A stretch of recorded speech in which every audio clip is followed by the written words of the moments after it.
Hello, coach. I'm exhausted from loser's queue. I swear it exists every time I come close to plat and go on a 4-win streak. Bright puts me in a 10 to 14 losers streak. The best way I can explain the fact that you're thinking loser's queue and whatever. Okay, yes, you can get unlucky some games for sure, but your rank, the rank that you are, is dictated by your performance in a bunch of games and the mentality that you want. Even if you have losing games, even if you have bad teams, the mentality that you want is you treat the game like an exam, okay? You treat it like a test. And out of that test, there's 50 questions you can get correct or incorrect, regardless of win or lose, or bad team or good team. There's always going to be 50 questions that you can get correct. So if you are consistently hitting 40 questions correct out of 50, this could still be a loss, okay? 38 out of 50, win. 42 out of 50, win, right? The more you're just answering questions correctly in a very, very, like, you know, in a massive sample size. I'm talking about this is like 10x this, like 100 games, 100, 200 games. That is your rank. The average of this is your rank, okay? That's how it works. This is literally the mathematics of why a loser's queue doesn't exist. Now, what happens when you go on a loss streak?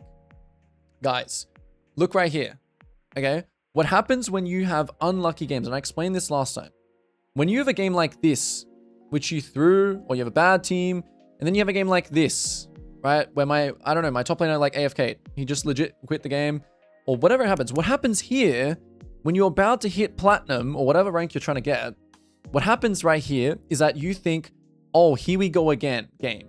And your emotions are making this score. Maybe you're doing well, but your emotions are taking over and it's causing you to make worse decisions. It's causing you to go back down to 28 out of 50 and you lose, right? And then you just continuously, because your emotions, because you're not thinking neutrally about the decisions that you're making, this is why you are going on loss streaks. Yes, you can get unlucky. This can happen, okay? 35, 50.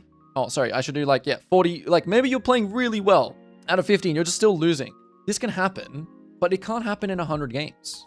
It just doesn't exist, okay? You're not, and the thing is when you have these games here, like when you're not answering questions correctly, this game right here that you answered 28 out of 50 is what's gonna change your questions in the future on the exam.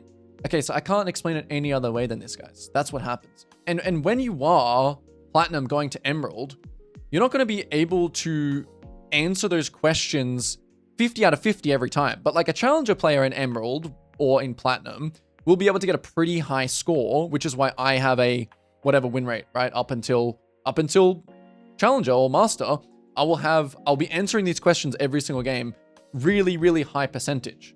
But there's so much room for you then when you hit 30 out of 50, even if this is a loss, you still have 10 things you can get better at.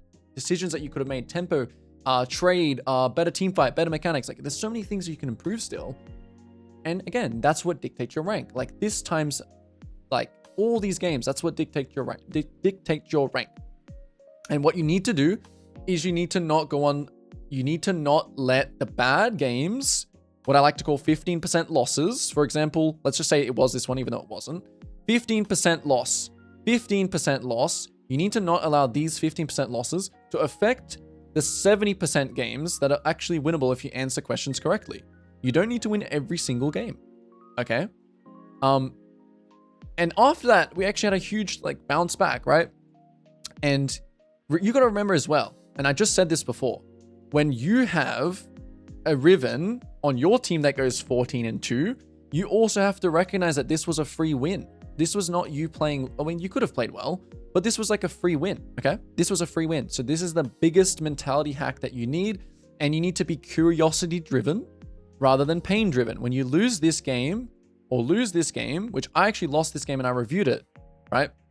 You need to be driven by curiosity, not by, oh my goodness, I'm one more game away from my goal. And because my team is so shit and my team is so bad and I couldn't carry this Mundo. And you know, this was the game where the enemy just backdoored and my Mundo was like legit not playing the game.